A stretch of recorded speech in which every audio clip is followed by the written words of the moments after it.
So this man basically killed his wife, all because she refused to pick his phone call. So a man in Kenya by the name of Samuel Njoroge was said to have brutally and physically attacked his wife and mother of his 3 children in her home just because she refused to answer him. She refused to take his phone calls. And then after killing her, he just used the blanket, laid her on the couch, covered her up as though she was sleeping, and then walked out of the house and disappeared. As at the time of making this video, it hasn't been said if Samuel has been caught or arrested. He is presumably still on the run or still on the hideout. His wife, who goes by the name of Naomi Chebet, was said to be a mother of 3. She was a 31-year-old woman, and she worked in, she had a job. She worked in Nairobi, there where she lived. Naomi and Samuel were said to have been in a long-term relationship. I mean, obviously, for them to have 3 children, 3 girls, it's clear that they've known each other for a long while, and they've been married for as long too. However, it was said that their marriage and their relationship was toxic. As you can imagine, it was one of those marriages where it was just constant fights, constant issues. The families were always coming in to separate them, to make peace, and eventually, sometime in 2024, it was said they separated. Some articles even refer to Naomi as his ex-wife. So, according to Naomi's family, they believe that she was done with Samuel, that the marriage was done, that the relationship was over. To them, her death came as a surprise because they did not even know when she got back with him. But she did. When the marriage was ending, she even moved out of the house she shared with Samuel to her own apartment in another sub-county. And they believe that she had most likely avoided this man who is abusive to her. But somehow, some way, sometime early this year, they got back together and she hid it from her family. She kept it from her family. But it seemed as though words got around to the family and they were like, if you're going to go back to this man, then we're going to take your children away from you, because the family, they know how toxic their relationship is. Even they too are tired of separating fights. They too are tired of how deadly and toxic and abusive this marriage was. To the point that her family had to step in and told her, if this is how it's going to be, we're going to take children away from you. We're going to keep the kids away from you, because they don't want these kids to be around this mess. It's one of those Mr. and Mrs. Smith kind of relationship where they would always fight, quarrel, have a very big disagreement, and then kiss and make out, and suddenly they are back together after one good sex. So it was just entirely confusing for everyone around them. This is a man who had threatened to kill her multiple times, who had threatened to even kill her and the children. This is a man who has accused her of being a cheat, accused her of being a whore, accused her of being a prostitute. It's one of the kind of toxic marriage that you just know that it wasn't destined to end well, as long as these two continued to be together.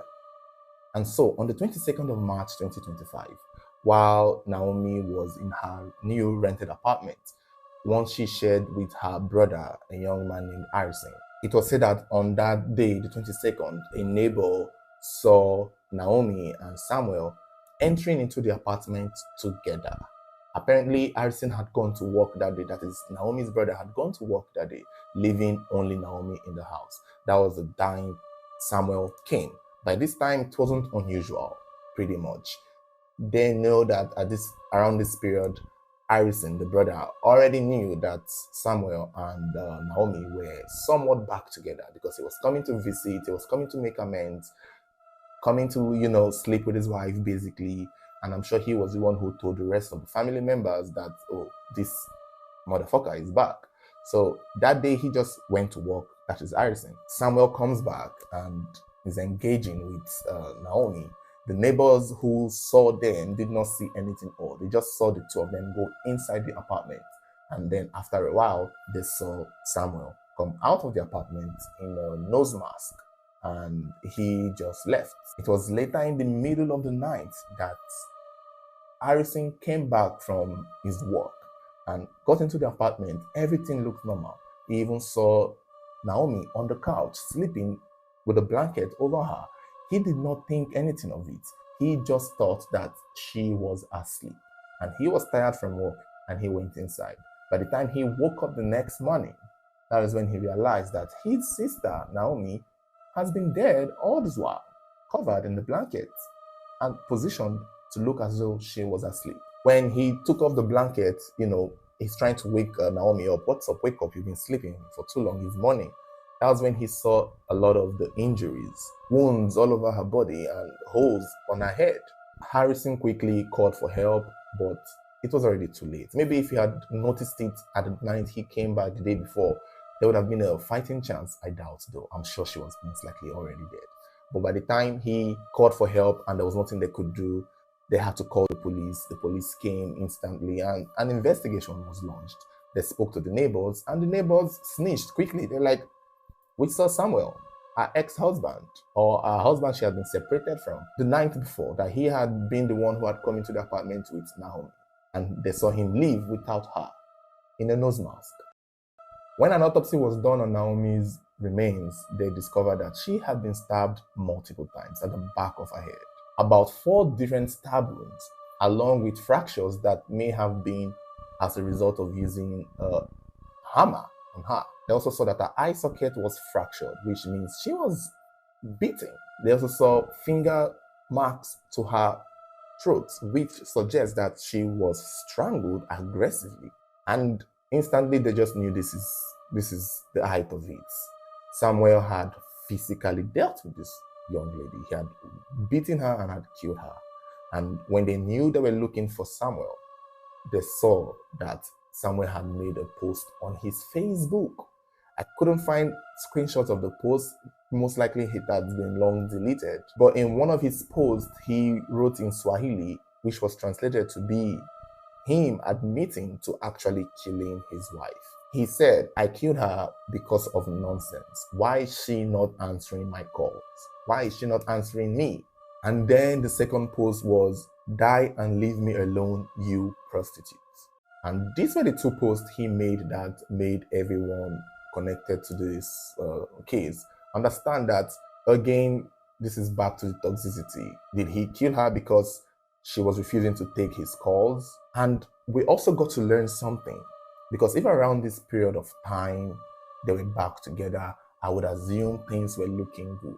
But Sammy did not stay with Naomi in her new place. So he comes to visit, according to Harrison, the brother of Naomi who lives with her. So Sammy comes to visit.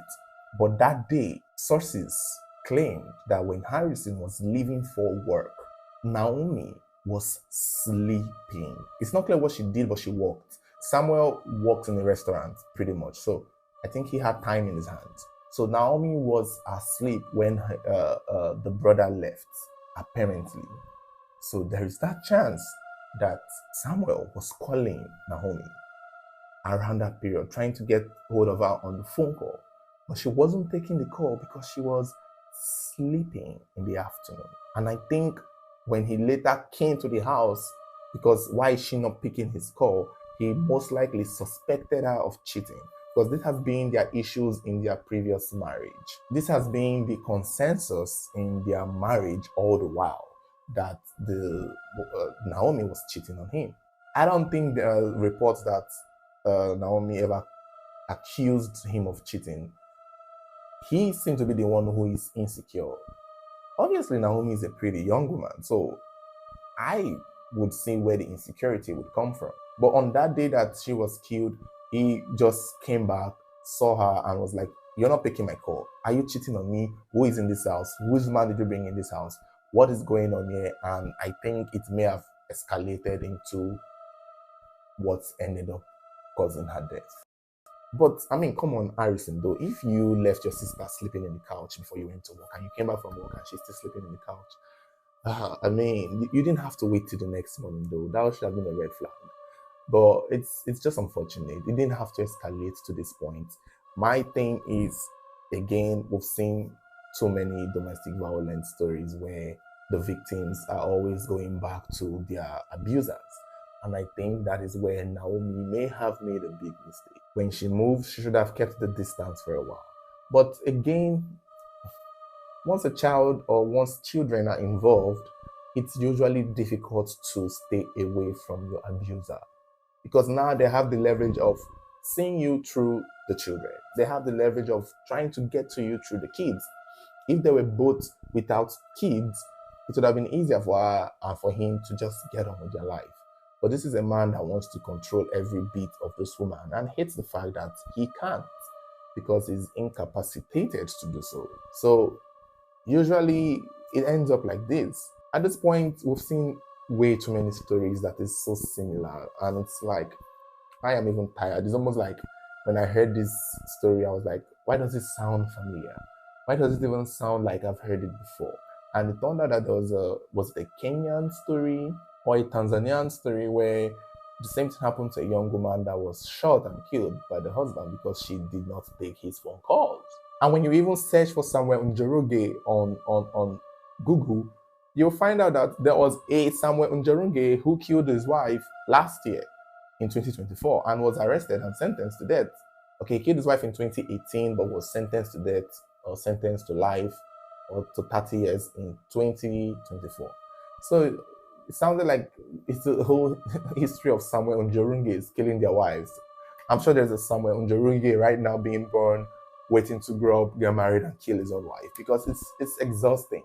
It's like the same storyline, different actors. It's like, at what point do we learn exactly? I don't think we can stop men from being crazy, but I think we can try to stop women from picking crazy men. I don't know if that makes sense. There will always be a madman or a mad woman out there, but if you're going to pick a partner, please don't pick those ones. Don't. Man, it's unfortunate. It's just unfortunate. Now, the man is on the run as at the time of making this video. The children are motherless, and frankly, they are also fatherless because their father is a killer and he belongs in jail. So they don't have a father, they don't have a mother. I don't like domestic violence cases that ends tragically like this because all it takes is for them to just... To be fair, in her defense, she had filed multiple police reports on this man. You see, love has a way of getting the worst out of you. It's unfortunate. Would Samuel had killed Naomi though if Harrison was in the house? And how come she didn't scream enough for the nosy neighbors who could see him come and go out, not hear that? Because how do you stab somebody 4 times and then use a hammer on their head in the house and the neighbors did not hear anything? I don't know. There's something about this girl's killing now that I'm starting to imagine. Maybe he meant to come there and just kill her. I don't think it was a fight. I don't think there was an argument. I think he just took her unawares. Probably held her mouth to not scream. He meant to kill her. This was not a fight or anything. He just meant to kill her. Because if it was a fight, if it was an argument, the neighbors would have heard, other than just seeing him enter and come out. But it wasn't a fight. He came to the house that day with the intention to kill. And to see that the stab wounds were at the back of her head, she most likely did not see it coming. I'm sure he used the hammer to strike her first before using the knife to stab her, because that was his intention. This is unfortunate. I just hope someone out there is watching this video and is reconsidering their choices in going back or staying in an abusive relationship. That is pretty much my goal. Most times in sharing this story is just so that we as individuals can just listen to someone's unfortunate story and look at our own life and be like, well, Naomi could easily have been me, or I could have easily have been Naomi, or this could easily happen to me. I'm dating someone crazy, so I see this happening. Or a man is going, man, I am capable of being Samuel, but I guess I'll just leave this relationship rather than get tempted to a point where I become violent. Hopefully, just hopefully. Thank you guys for watching.